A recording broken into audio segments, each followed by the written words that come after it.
If we see the central nervous system, as we are discussing the neuroanatomy, there is the brain, which consists of cerebrum, the right and left cerebral hemispheres. Then is your brainstem. The brainstem consists of midbrain, pons, and medulla oblongata.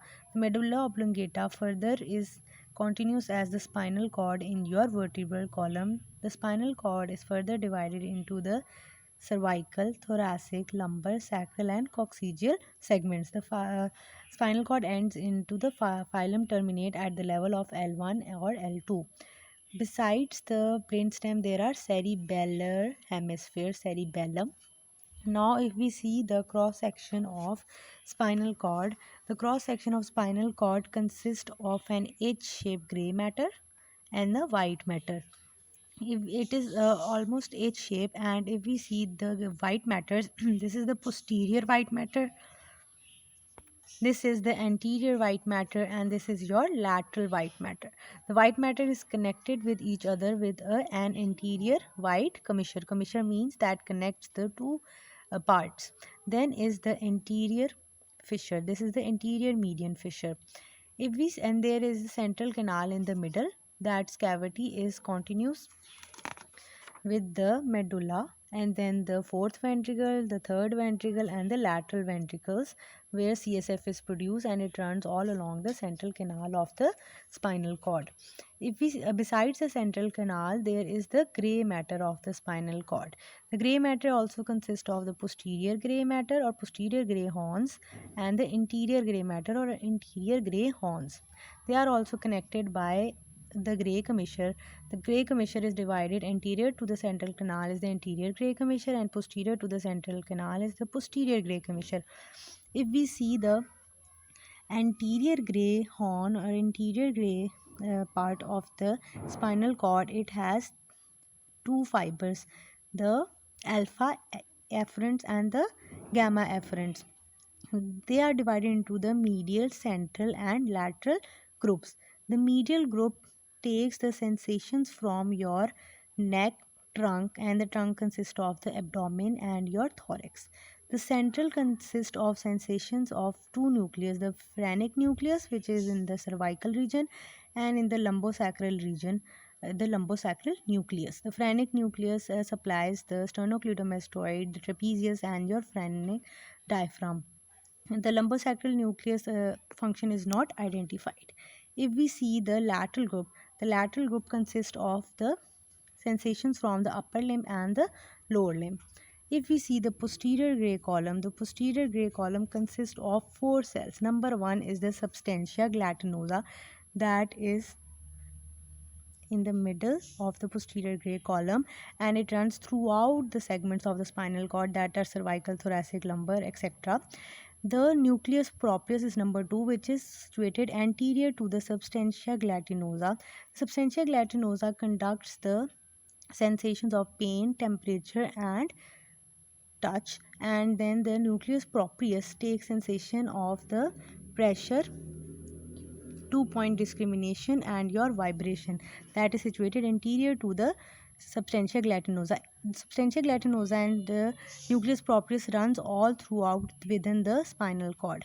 If we see at the base of the posterior gray matter, there is your nucleus dorsalis, which is also known as Clark's nucleus. It extends from the level of C8 to the L4 lumbar segment of the spinal cord, and it takes sensation of the proprioceptions. Lateral to the Clark's nucleus or dorsalis is a visceral afferents that extends from the T1 to the L3, and it takes sensory sensations from the viscera like lung, your heart, your stomach, etc. These are the segments of the spinal cord. Now we are discussing the ascending tracks. First ascending track is your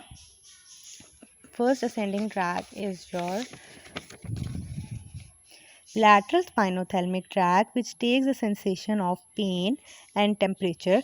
The lateral spinothalamic tracts, there are 3 order neurons which decussate and take information from your skin to your cerebral cortex.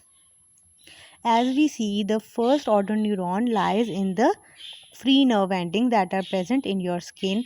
This is number one, the free nerve endings, and they then the axons of these neurons of the first order neuron divide into the ascending and descending fibers.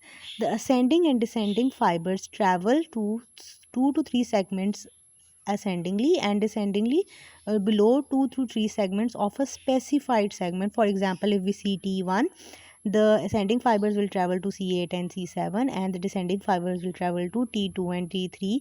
These form the posterolateral, because it is posterior and laterally, so they form the posterolateral tract of Ligier, that is in the lateral and anterior spinothalamic tract. Then the first order neuron synapse in the, because the sensation of pain and temperature are taken from the substantia gelatinosa, as we have discussed in the posterior gray column. So they will synapse as the second order neuron in your substantia gelatinosa. Then they will decussate. Decussate means moving opposite. They will obliquely run to the opposite side of the gray matter, anterior gray matter, and then the travel to the white matter. This is your white matter, and they will cross the commissure and the gray matter, and then the opposite side, and they will travel through the white matter of the opposite side through the medulla. At the level of medulla oblongata, they accompany two tracts, the spinotactal and the anterior spinothalamic tract, and they form a bundle which is known as the spinal lemniscus at the level of medulla. Then they further pass on to the posterior part of the pons, and then the midbrain, and then to the ventral posterolateral nucleus of thalamus, where they go in the internal capsule. In the ventral posterolateral nucleus of the thalamus, there is the third order neuron. Synapse take here, and then they go to the internal capsule, and they fibers radiate as the corona radiata, and they go in the cerebral cortex. As we see this blue one track, these are the segments I have drawn. The blue one starts, number one starts from the free nerve endings, and the second order neuron are present in the substantia gelatinosa in the posterior gray column.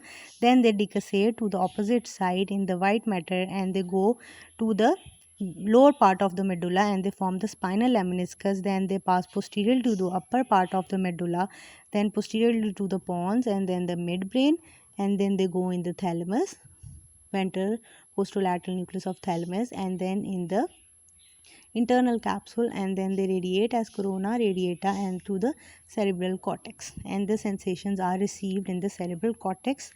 The pain sensations, if we see the pain sensations and the temperature sensation, the pain sensations are anterior and the temperature sensations are posterior.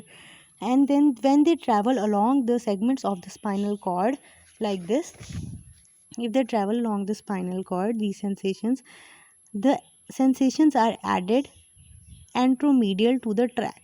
This track is going upwards, and the sensations are added anteromedial.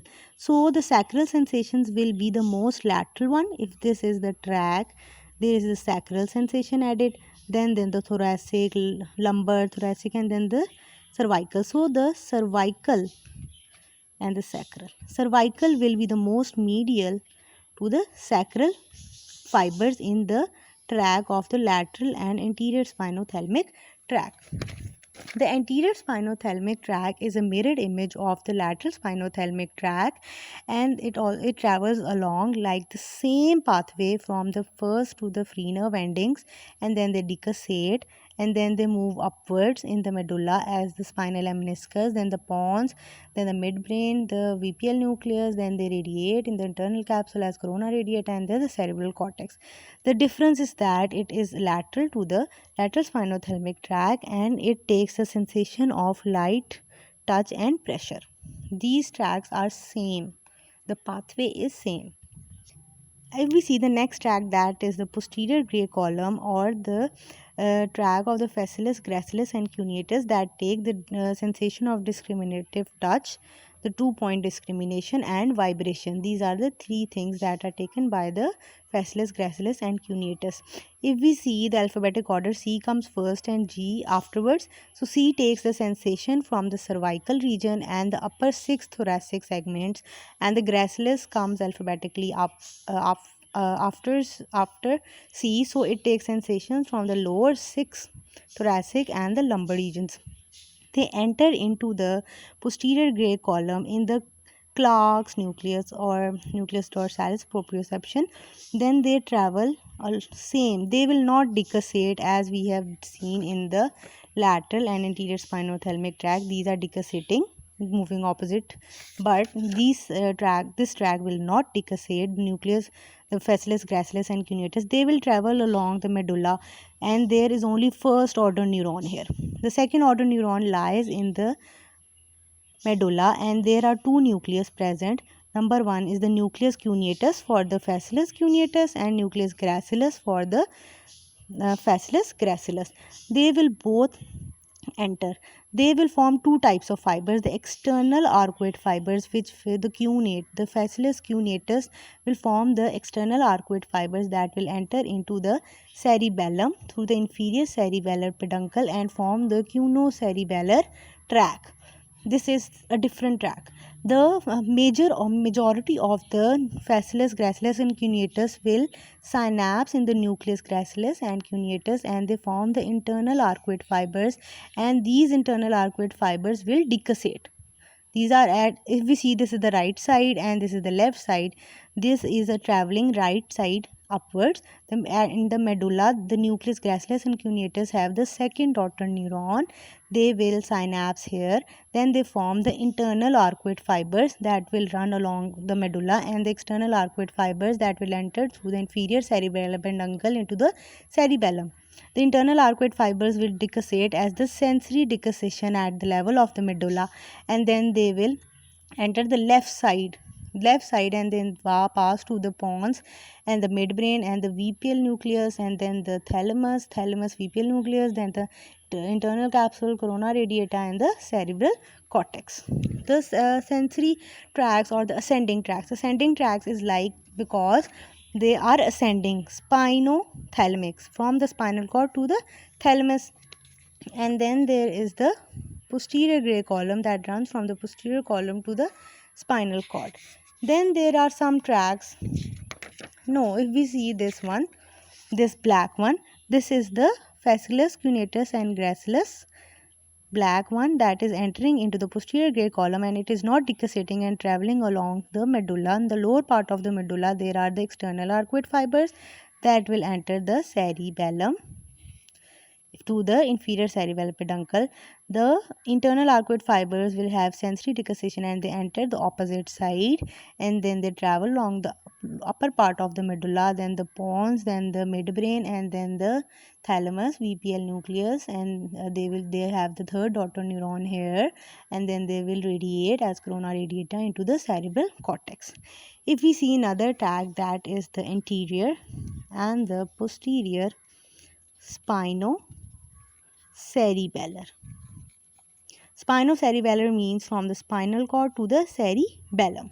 So if we see the posterior spinocerebellar, they enter into the spinal cord, and then this is the first order neuron. The second order neuron lies in the Clark's nucleus. Clark's nucleus, or we have discussed the nucleus dorsalis. They run along the same side.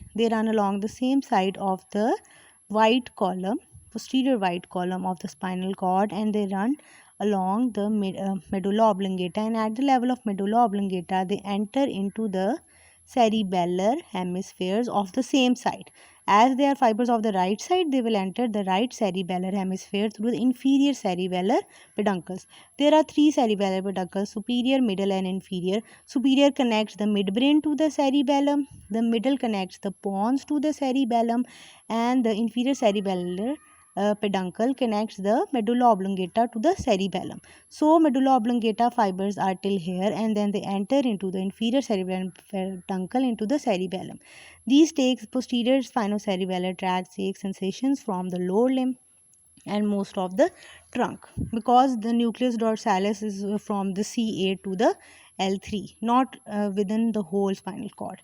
If we see the anterior spinocerebellar, it also starts first from the free of your skin, and then it goes to the Clark's nucleus in the posterior gray column, some of the fibers have the same pathway. Like the posterior spinocerebellar, it goes on in the posterior gray white column and it runs along the medulla oblongata and the pons, and then at the level of the midbrain it enters the superior cerebellar peduncle into the same side of your cerebellum. If they are of the right side, they will enter the right cerebellar peduncle. But some of the fiber decussate in the spinal cord at this level and they enter the posterior white column of your left side. If they are of the right side, they will decussate into the left side and then they will travel along and they enter the superior cerebellar peduncle of the left side into the left cerebellar hemisphere. But it is seen that when they enter the left sided cerebellar peduncle, they decussate back. So they take the information of the same side because they are decussation of two. There are two times the decussation, number one in the spinal cord and number two in the cerebellum. So they will take information of the right side where they are starting from. Double decussation takes place in the anterior spinocerebellar tract. These take sensation from the upper limb and the upper part of the thorax, the joint and muscle sensations.